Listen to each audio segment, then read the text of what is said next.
بہن نے کویسچن کیا بڑے درد دل کے ساتھ، کہتی ہیں میرے شوہر یہ کہتے ہیں کہ بیوی کی نماز روزے اس وقت تک قبول نہیں ہوتے جب تک شوہر قبول نہ کرے، کیا حکم شرع ہوگا؟ تو یہ بھائی کوئی اپنے وقت کے امام اعظم ابو حنیفہ بننے کی کوشش کر رہے ہیں، ایسا نہیں ہوتا ہے۔ یہ ضرور ہے کہ جو عورت شوہر کا حق ادا نہیں کرتی ہے، شوہر سے بدتمیزیاں کرتی ہے، اس کے لیے اس قسم کی احادیث میں کچھ وعیدات ضرور ہیں، لیکن ایسا نہیں ہے کہ عورت خدمت بھی کر رہی ہو، کہنا بھی مان رہی ہو، کوئی نافرمانی بھی نہیں کر رہی ہو۔ جن امور میں کہنا ماننا واجب نہیں ہے اس میں نہ مانے تو واجب نہیں ہوتا، جن میں واجب ہے اس میں واجب ہوتا ہے۔ لیکن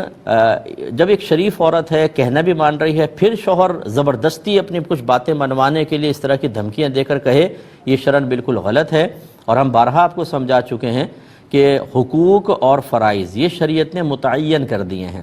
اس قسم کے جو شوہر اپنے حق جتانے کی کوشش کرتے ہیں ان سے صرف حق کی تعریف پوچھ لیں، کیا حق کی تعریف کیا یہ بتاؤ۔ دوسرا یہ بتاؤ کہ آپ کے حقوق کیا ہیں اور آپ کے فرائض کیا ہیں۔ پتہ کچھ بھی نہیں ہوتا، کہیں سے بھی سنا کر یہ میرا حق ہے اور نہیں کریں گے تو دھمکیاں دینا، تم جہنم میں چلی جاؤ گی، تمہیں عذابات قبر ہوں گے۔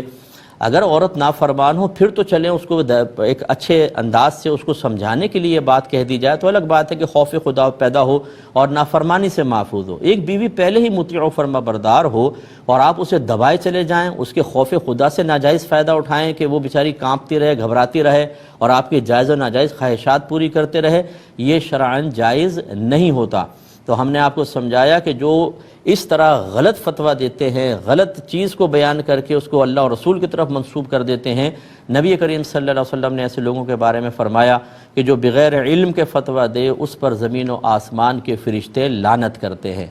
تو یہ وہ جو حضرت اگر واقعی وہ بیوی اچھی ہیں، سب کچھ